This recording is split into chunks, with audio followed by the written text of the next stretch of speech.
نمیشد به نخبگان و الیت جامعه که این پدیده را موشکافی کنند و راهبردهای لازم رو برای کنترل و مدیریت جنبش اصلاحات رو عهده‌دار بشوند و امکان چنین و فرصت چنین چیزی رو ایجاد می‌کردن، به نظر من از این تلاطم درون رحمی به اصطلاح این جنبش و این انقلاب و این نظام سیاسی، این جنبش سبز متولد نمی‌شد و همکنون ما به سمت سوی آرامتری حرکت می‌کردیم با یافتن جنبه‌هایی از انعکاس خواست‌ها و مطالبات جنبش اصلاحی ایران در سال 76 در ساخت حکومتی پیدا می‌کردیم و اوضاع رو آرام و مطالبات مردم رو به صورت خیلی متمدنانه‌ای ما اجرا می‌کردیم. چون اینجوری نشد، این تبدیل شد به یک انبوهی از مطالبات و تراکم که پشت سد وایساد و دریچه‌های سد هم بسته بود. این آرام آرام فشارش رو برد بالا و در شکل مشارکت بی‌نظیر در یک انتخابات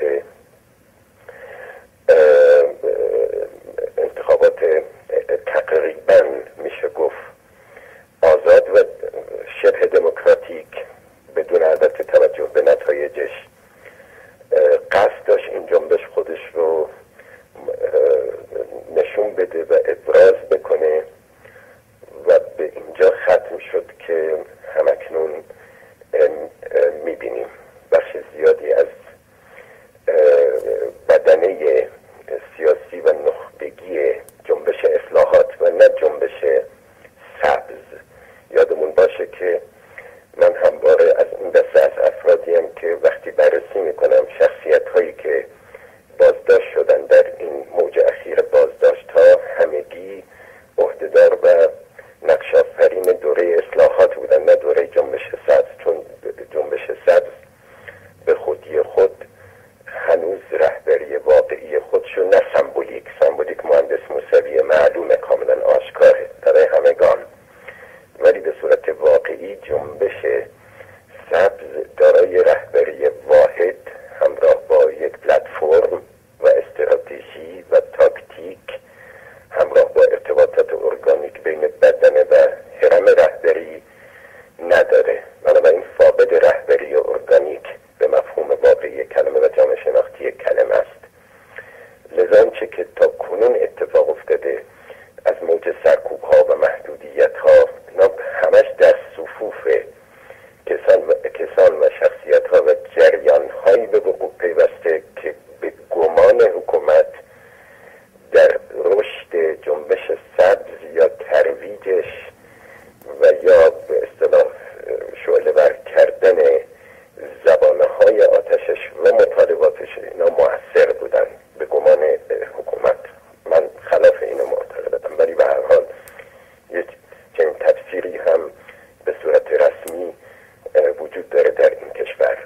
لذا این جنبش داره حرکت میکنه و میره که معادله خودش رو تثبیت بکنه در ساخت اجتماعی ایران تا و در انتظار بازتاب یافتن این معادله در ساخت‌های حکومتی در آینده‌ای که به نظر من در میان مدت هم خواهد بود و نه بلند مدت، در انتظار چنین وضعیتیه و چنین تحولی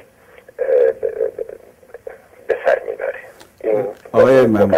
آقای شمس جناب عالی اشاره کردید چند تا ویژگی رو برای این جنبش از لحاظ تبارشناسی، اینه که در حقیقت کسانی که در این جریان فعال بودن فرزندان در حقیقت الیت‌های انقلابی بودن و دوم این که مسئله اینه که این جنبش آمادگیش برای حرکت به سمت رادیکالیسم خیلی زیاده و سوم هم این هست که حکومت در ارتباط با این جنبش نتونسته واقعیت‌های وجودی این اعتراضات و مخالفت‌ها رو درک کنه و بهش پاسخ درستی بده.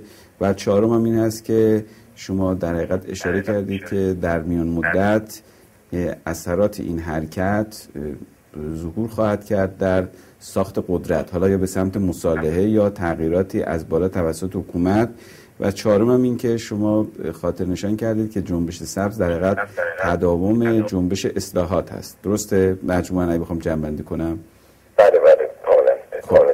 حالا اگر با توجه به این شما اشاراتی داشتید در گفتگوهایی که داشتیم به آسیب شناسی این جنبش، الان یک موردش رو شما اشاره کردید که رهبری ارگانیک نداره، رهبری سمبولیک داره ولی رهبری ارگانیک نداره. الان خب در خارج کشور داریم معتقد ما نماینده آقای موسوی هستیم، ولی مواضعی که میگیرن به خصوص در ارتباط با تحریم یا برخی موارد بسیار جلوتر از آقای موسوی است.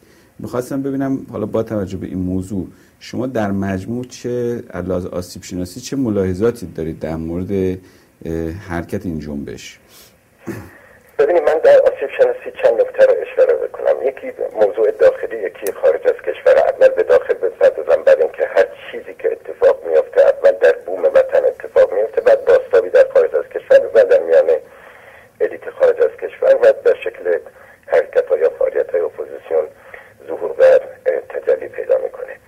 در داخل در نقطه به اصطلاح آسیب شناسی این جنبش این است که صرف نظر از اینکه ما بخوایم داوری قطعی در مورد مقصران اصلی این ماجرا بکنیم، یکی اینکه این جنبش به وسیله ساخت سنتی قدرت در ایران به رسمیت شناخته نشده هنوز، و بلکه حتی برعکس، یعنی برخلاف خواست و مطالبات یا ماهیت این جنبش هویت گذاری شده به وسیله حکومت با برچسب‌ها یا نمیدونم حتی برای اونا عنصر وابسته به بیگانه میدونه در حقیقت. بله.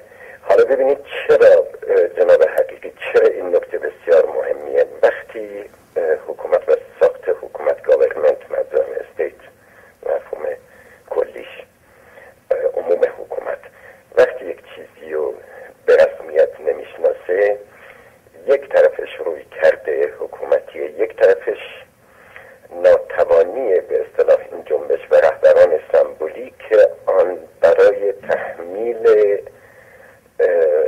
اراده خود بر ساخت حکومتی جهت گرفتن یک اعتراف و شناسایی رسمی از اونها مبنی بر وجود چنین واقعیت شناخته میشه.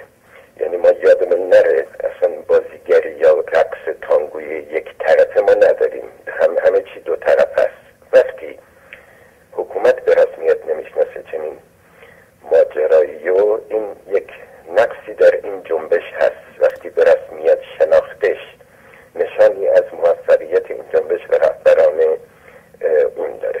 آیه شمس الوازین در همین زمینه ببینید معمولا شناسایی این نوع حرکت ها وسیله دولت دو حالت اتفاق میفته. این که دو طرف امکان یعنی قصد مصالحه داشته باشن، یعنی مصالحه سیاسی رو به عنوان یک راهبرد دنبال کنن که در حال الان حرکت جنبش سبز در ارتباط با دولت تقریبا قفل شده و تلاشی هم از دو طرف برای مصالحه وجود نداره. این یه نکته. یک نکته هم این که اینقدر قدرت در حقیقت همه جانبه باشه که دولت نتونه به رسمیت نشناسه، یعنی اینقدر حضور پرقدرت و پررنگ باشه. در هر دو حالتش این خیلی مشهود نیست. بله، منتها ببینید یک نکته که من در نقد این فرمایش شما میکنم این است که ببینید ما شناسایی رسمی و اعتراف رسمی مد نظرمون ها، ولی در ساخت قدرت ایران و کوریدورهاش و محافل چنان تلاطم و بحرانی وجود داره که گهگاه شما از زبان حتی مسئولین اعتراض یک کشور میشنوید. پس به طور غیر رسمی شما میگید شناسایی کردن ولی رسمی شناسایی نکردن.